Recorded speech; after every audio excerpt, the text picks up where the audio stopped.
राकेश झुनझुनवाला, राधाकृष्ण दमानी, विजय केडिया, ये वो लोग हैं जिन्होंने स्टॉक मार्केट में पैसा इन्वेस्ट करके अपना फॉर्च्यून क्रिएट किया है और आज इंडियन मार्केट के बिग बुल्स हैं। और अभी भी इन लोगों का मानना है आने वाले 10 से 15 साल इंडियन स्टॉक मार्केट के गोल्डन पीरियड्स होने वाले हैं। तो चलो मार्केट को बिल्कुल बेसिक से समझने की कोशिश करते हैं। इस वीडियो को 2 पॉइंट्स में डिवाइड करते हैं। फर्स्ट इज, कोई नई कंपनी आखिर मार्केट में एंटर कैसे करती है। तो फर्स्ट पॉइंट को हम एक एग्जाम्पल की हेल्प से समझते हैं। मान लो एक अर्जुन नाम का लड़का है जो कि बिजनेस करना चाहता है। अब उसने एक इलेक्ट्रिक साइकिल मैन्युफैक्चरर की। उसने उस साइकिल को अपने आसपास के एरिया में सेल किया और प्रॉफिट कमाया। अब उसने सोचा कि मैं अपनी साइकिल को क्यों ना पूरे इंडिया में सेल करूं। अब इसके लिए अर्जुन को एक कंपनी बनानी पड़ेगी जिसमें landing, warehouse, raw material, assembly line, इन सब की कॉस्ट को उसको बेयर करना पड़ेगा।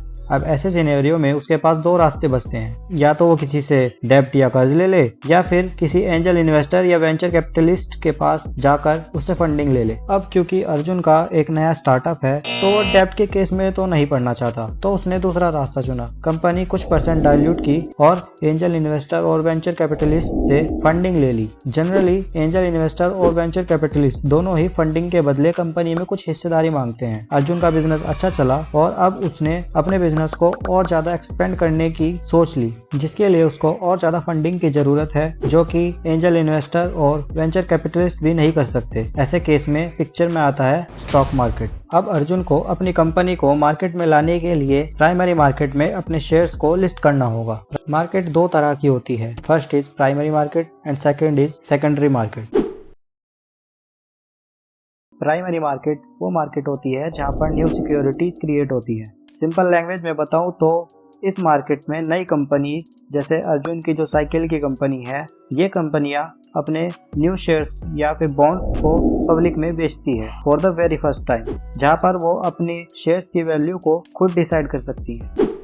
जो दूसरे टाइप की मार्केट होती है जिसको सेकेंडरी मार्केट कहते हैं, जनरली सेकंड मार्केट को ही स्टॉक मार्केट कह सकते हैं। न्यू शेयर्स इशू होने के बाद सेकेंडरी मार्केट में ही ट्रेड होते हैं। मतलब यहाँ पर न्यू शेयर्स इशू करने वाली कंपनी का इन्वॉल्वमेंट नहीं रहता, बस बायर और सेलर आपस में ट्रेड करते हैं जिससे शेयर का प्राइस ऊपर नीचे होता रहता है। हर एक कंट्री के अपने अपने स्टॉक एक्सचेंजेस होते हैं। इंडिया के 2 मेन स्टॉक एक्सचेंजेस हैं, NSE और BSE। NSE means national stock exchange and BSE means Bombay stock exchange. Secondary market में अर्जुन की नई कंपनी के शेयर्स लिस्ट होने के बाद स्टॉक एक्सचेंज पर ही ट्रेड हो सकते हैं। NSE इंडिया का सबसे बड़ा और एज ऑफ नाउ वर्ल्ड का 8th लार्जेस्ट स्टॉक एक्सचेंज है, $3 ट्रिलियन की मार्केट वैल्यूएशन के साथ, जबकि BSE एशिया का ओल्डेस्ट स्टॉक एक्सचेंज है। दोनों ही स्टॉक एक्सचेंज को सेबी यानी securities and exchange board of India regulate करता है। नेशनल स्टॉक एक्सचेंज पर 2000 से ज्यादा कंपनियां लिस्टेड हैं, जिनमें टॉप की वेल स्टेबल और वेल परफॉर्मिंग टॉप की 50 कंपनियों के इंडेक्स को निफ्टी 50 कहा जाता है। इसी तरह BSE पर भी 5000 से ज्यादा कंपनियां लिस्टेड है और टॉप की 30 कंपनियों के इंडेक्स को सेंसेक्स कहा जाता है। निफ्टी 50 की 50 कंपनियों में सेंसेक्स की 30 कंपनियां तो होती ही हैं, प्लस एक्स्ट्रा 20 कंपनियां भी एडेड होती हैं according to market capitalisation.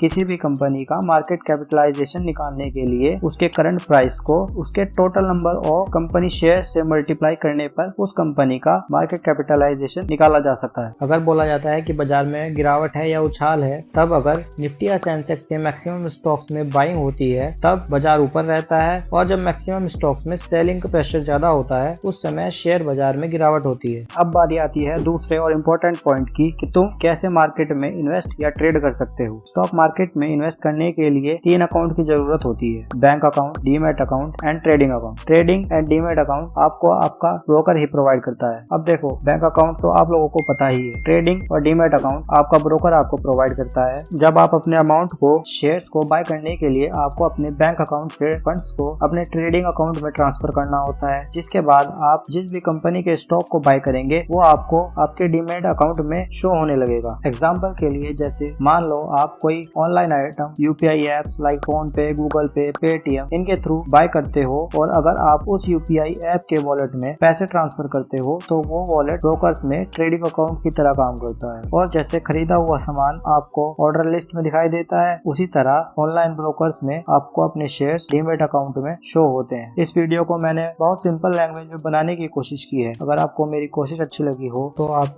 Video को लाइक, शेयर और साथ ही साथ आप कमेंट भी कर सकते हो।